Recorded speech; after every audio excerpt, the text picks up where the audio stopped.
Lors de la rencontre de Zelensky et des représentants européens à la Maison-Blanche, l'Europe a parlé d'une seule voix pour exiger un cessez-le-feu immédiat ou une garantie de paix durable.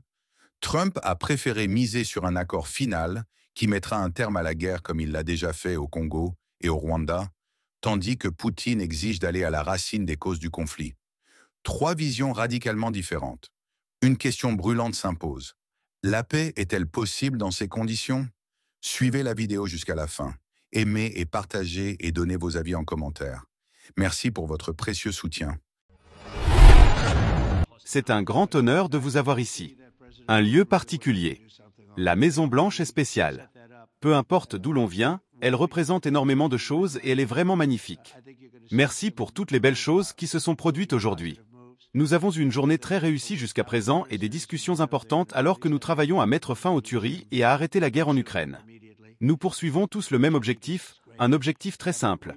Nous voulons mettre fin aux tueries, parvenir à un règlement.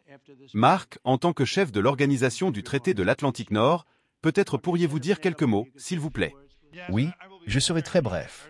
Je tiens vraiment à vous remercier, Monsieur le Président des États-Unis, cher Donald, pour le fait que vous avez, comme je l'ai déjà dit, débloqué l'impasse avec le président Poutine en engageant ce dialogue.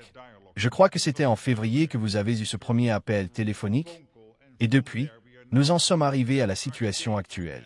Je pense que si nous jouons bien nos cartes, nous pourrons mettre fin à ce conflit. Et nous devons y mettre fin.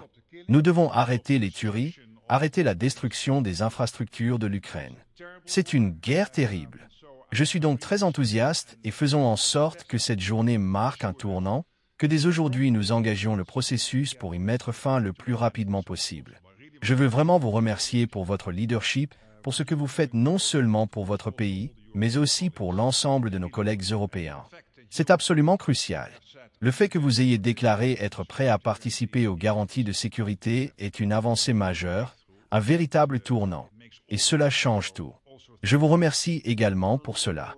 Eh bien, l'organisation du traité de l'Atlantique Nord est également passée de 2% à 5%, ce qui représente une somme considérable. Et ce n'est pas seulement 2% qui n'étaient pas toujours versés, mais bien 5% qui, eux, le sont. C'est une grande différence et nous apprécions cela. C'était une excellente décision. Merci beaucoup. Ursula, peut-être pourriez-vous dire quelques mots au nom de la Commission? Oui, merci beaucoup. C'est un plaisir d'être ici et c'est un moment très important. En effet, nous sommes ici en tant qu'Européens, amis et alliés. Nous avons eu un sommet de l'Organisation du traité de l'Atlantique Nord formidable, et ensemble, en tant que les deux plus grandes économies du monde, nous avons conclu le plus grand accord commercial jamais réalisé. C'est exact. Et maintenant nous sommes ici pour travailler avec vous à une paix juste et durable pour l'Ukraine. Il faut arrêter les tueries. C'est vraiment notre intérêt commun, arrêter les tueries. Et il est en effet très positif d'entendre que nous travaillons sur les garanties de sécurité. Les garanties de sécurité relevant de l'article 5 sont d'une importance capitale. Mais je veux aussi vous remercier d'avoir mentionné les milliers d'enfants ukrainiens qui ont été enlevés. En tant que mère et grand-mère, je considère que chaque enfant doit retourner auprès de sa famille. Cela doit être l'une de nos priorités principales également dans ces négociations. Veiller à ce que les enfants soient rendus à l'Ukraine, à leur famille. Merci. Et je me disais que si nous sommes ici aujourd'hui pour une autre raison, il y a seulement quelques semaines nous avons conclu le plus grand accord commercial de l'histoire. C'est un événement majeur, et félicitations pour cela. C'est formidable. Merci beaucoup. Monsieur le chancelier d'Allemagne, un très, très grand dirigeant. Monsieur le Président, cher Donald, je vous remercie beaucoup de nous recevoir aujourd'hui. Je pense qu'il est extrêmement utile que nous nous rencontrions et d'entendre que vous avez eu, tous les deux, une si bonne réunion aujourd'hui ici à Washington. Les prochaines étapes seront les plus compliquées. La voie est désormais ouverte, vous l'avez ouverte vendredi dernier, mais elle l'est maintenant pour des négociations complexes. Et pour être honnête, nous aimerions tous voir un cessez-le-feu, au plus tard lors de la prochaine rencontre. Je ne peux pas imaginer que la prochaine réunion ait lieu sans cessez-le-feu. Travaillons donc en ce sens et essayons de faire pression sur la Russie, car la crédibilité des efforts que nous menons aujourd'hui dépend, au minimum, d'un cessez-le-feu dès le début des négociations sérieuses, à partir de la prochaine étape. Je tiens donc à souligner cet aspect et à dire que je souhaite voir un cessez-le-feu lors de la prochaine réunion, qui devrait être une réunion trilatérale, quel que soit l'endroit où elle se tiendra. Eh bien, Nous allons laisser le président aller parler au président et nous verrons comment cela se passera et si nous pouvons y parvenir. Je dirai, et je le répète, que dans les 6 guerres que j'ai réglées, je n'ai jamais eu de cessez-le-feu. Nous sommes simplement entrés directement dans des négociations. L'une des guerres, comme vous le savez, au Congo, a duré 31 ans. Une autre, que nous avons réglée la semaine dernière entre 2 grands pays, durait depuis 35 ans, et il n'y avait pas eu de cessez-le-feu. Donc, si nous pouvons obtenir un cessez-le-feu, ce sera très bien, mais si nous n'en avons pas parce que beaucoup d'autres points nous ont été proposés, beaucoup de points très positifs, ce sera très bien aussi. Georgia, je vous en prie. Merci beaucoup Donald, Monsieur le Président, de nous recevoir aujourd'hui pour cette importante réunion. Je pense que c'est un jour important, une nouvelle phase, après 3 ans et demi sans aucun signe de volonté de dialogue de la part de la Russie. Quelque chose est en train de changer, quelque chose a changé grâce à vous, mais aussi grâce au blocage sur le champ de bataille, obtenu par le courage des Ukrainiens et par l'unité que nous avons tous apportée à l'Ukraine. La raison pour laquelle je le mentionne est que si nous voulons parvenir à la paix et garantir la justice, nous devons le faire unis. C'est pourquoi ce jour est un très bon jour, celui que nous vivons. Vous pouvez évidemment compter sur l'Italie, comme depuis le début. Nous sommes aux côtés de l'Ukraine et nous soutenons pleinement vos efforts pour la paix. Nous allons discuter de nombreux sujets importants. Le premier est celui des garanties de sécurité. Comment être sûr que cela ne se reproduira pas, ce qui est la condition préalable à toute forme de paix. Je suis heureux que nous parlions de cela, heureux que nous commencions à partir d'une proposition qui est, disons, le modèle de l'article 5, proposition qui était italienne à l'origine. Nous sommes donc toujours prêts à apporter nos propositions pour la paix, pour le dialogue. C'est quelque chose que nous devons construire ensemble pour garantir la paix et défendre la sécurité de nos nations. Merci donc, Monsieur le Président, de nous recevoir.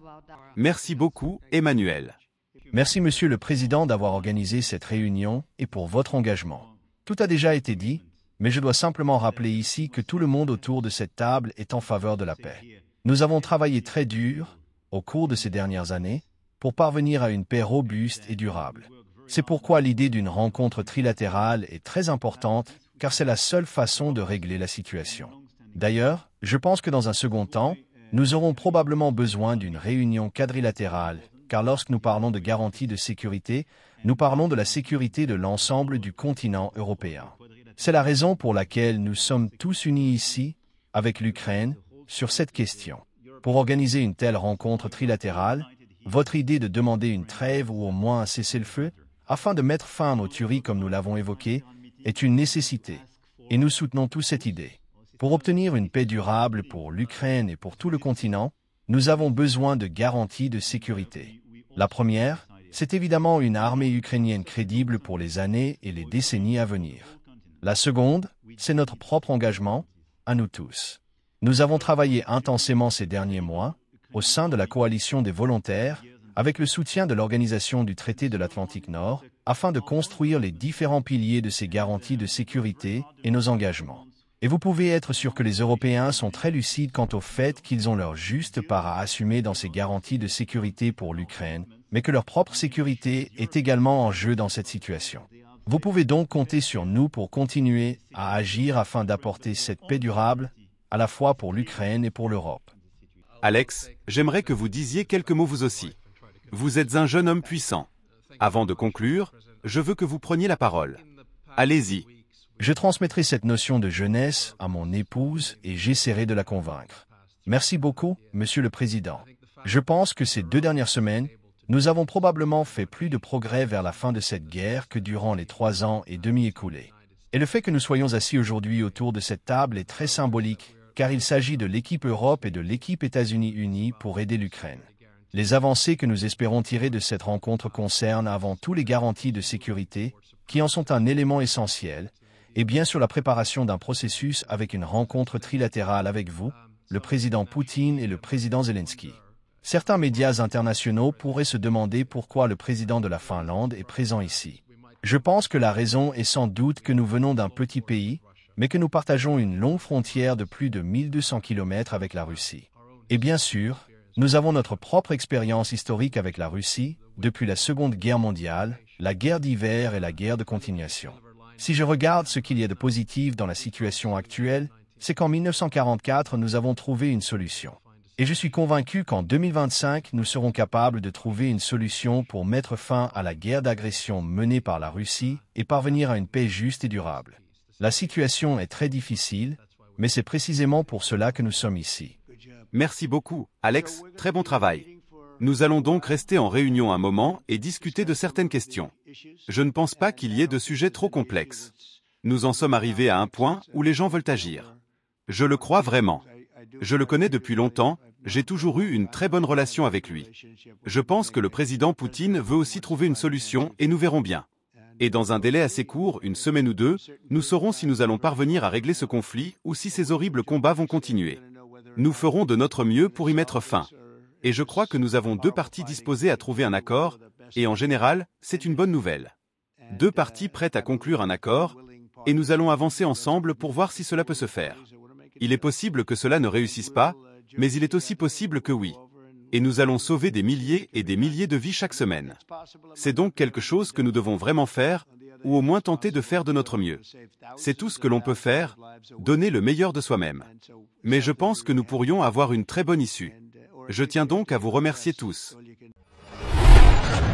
L'Europe a été claire, elle veut un cessez-le-feu immédiat ou des garanties de paix solides et durables.